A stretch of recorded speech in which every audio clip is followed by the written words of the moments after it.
بسم اللہ الرحمن الرحیم۔ اچھی کتابیں اور اچھے دل ہمیشہ کسی کی سمجھ میں نہیں آتے۔ یہی وجہ ہے کہ اچھی کتابیں ہمیشہ گرد اور اچھے دل ہمیشہ ٹھوکروں کی ضد میں رہتے ہیں۔ اگر ہمارا مقصد خدا شناسی نہیں، پھر مذہب سے کچھ حاصل نہیں ہوگا۔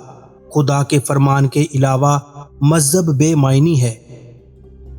آپ مجھ سے اتفاق کریں یا نہ کریں، مگر حقیقت یہی ہے کہ ہم نے حرام اور حلال کی تمیز صرف کھانوں کی حد تک محدود کر دی۔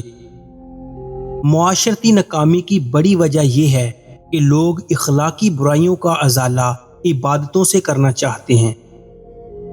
مسجد میں سیمنٹ کی بوری اس وقت دیں جب آپ کے محلے میں آٹے کی بوری لینے والا کوئی نہ ہو۔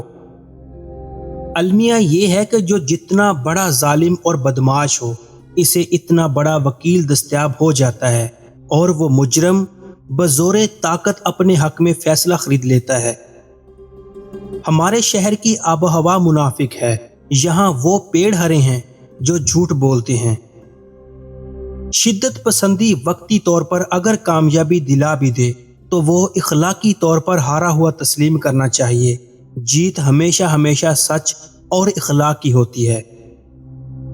اگر ہم نے حقیقی حسن دیکھنے کی صلاحیت پیدا نہ کی تو شیطان ضرور غلیظ ترین چیزوں کو ہمارے لیے خوبصورت کر کے دکھائے گا۔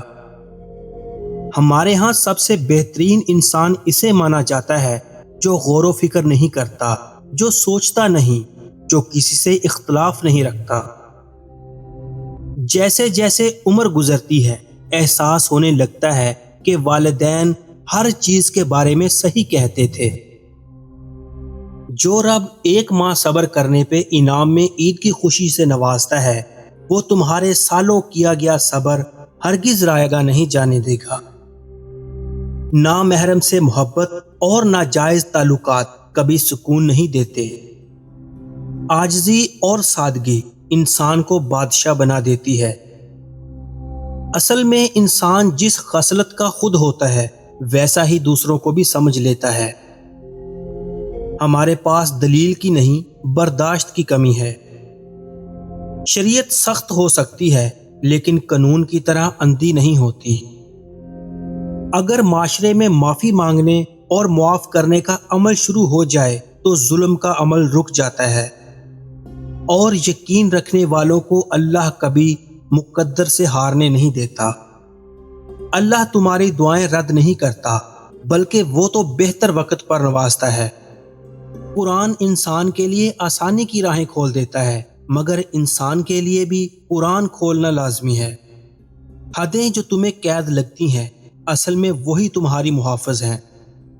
جاگیردار اور سرمایہ دار، یہ انسانیت کی نابودی کا وہ فرعونی سسٹم ہے جنہیں بے شعوری قوم اپنا دشمن نہیں بلکہ مسیحا سمجھتی ہے۔